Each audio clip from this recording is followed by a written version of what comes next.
Hello friends, అందరికీ నమస్కారం. మనం ఈరోజు గులాబ్ జామున్ ఎలా చేయాలో చూద్దాం. మనకి ఈ ప్యాకెట్లో 36 గులాబ్ జామున్లు వస్తాయని చెప్పారు. చూద్దాం ఎన్ని వస్తాయో మనకు.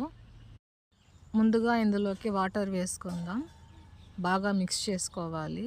అలాగే నేను ఇందులోకి నెయ్యి కూడా వేసుకుంటున్నాను. అప్పుడే గులాబ్ జామున్లు అనేవి చాలా సాఫ్ట్గా ఉంటుంది. గులాబ్ జామున్లు సాఫ్ట్గా రావాలంటే మనం దీన్ని బాగా మిక్స్ చేసుకోవాలండి. ఇంత సాఫ్ట్గా రావాలా చూడండి. మనం బాగా మిక్స్ చేసుకున్నాక ఒక 20 మినిట్స్ మనం దీన్ని ఉంచాలా. ఇప్పుడు చూస్తే చూడండి, చాలా సాఫ్ట్గా ఉంది ఇది పిండి. మేము చాలా చిన్న చిన్న గులాబ్ జామున్లు అనేవి చేసుకుంటున్నామండి. మాకు చిన్న సైజులో చాలు. చూద్దాం ఈ చిన్న సైజు గులాబ్ జామున్ ఎంత పెద్దదిగా వస్తుందో మనం చూద్దాం.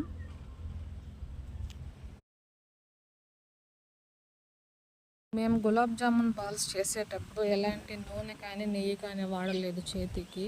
ఎందుకంటే మేము మిక్స్ చేసేటప్పుడే మనం ఇందులోకి నెయ్యి వేసుకున్నాం కాబట్టి ఇది మన చేతికి అంటుకోవడం లేదు. చాలా సాఫ్ట్గానే వస్తున్నాయి. చూడండి, మనకి ఇన్ని బాల్స్ అనేది వచ్చిందనమాట. చాలా సాఫ్ట్గా ఎంత బాగుందో చూడండి. బాల్స్ అనేవి ఇలా నున్నగా ఉండాలా. ఇప్పుడు మనం చక్కెర పాకం కోసం ఒక గ్లాసు చక్కెరకి ఒక గ్లాసు వాటర్ అనేది వేసుకోవాలా. ఎక్కువగా వాటర్ వేసుకున్నామంటే మనకి షుగర్ సిరప్ అనేది బాగుండదు. నేను ఈ షుగర్ సిరప్కి యాలకులు కూడా ఒక 3 వేసాను. అప్పుడే స్మెల్ అనేది బాగుంటుంది. ఈ నీళ్ళు బాగా మరగాలండి. కలర్ చేంజ్ అవుతుంది మనకి, కొంచెం గోల్డెన్ కలర్ లాగా. అప్పుడే సిరప్ మనకి రెడీ అయినట్టు.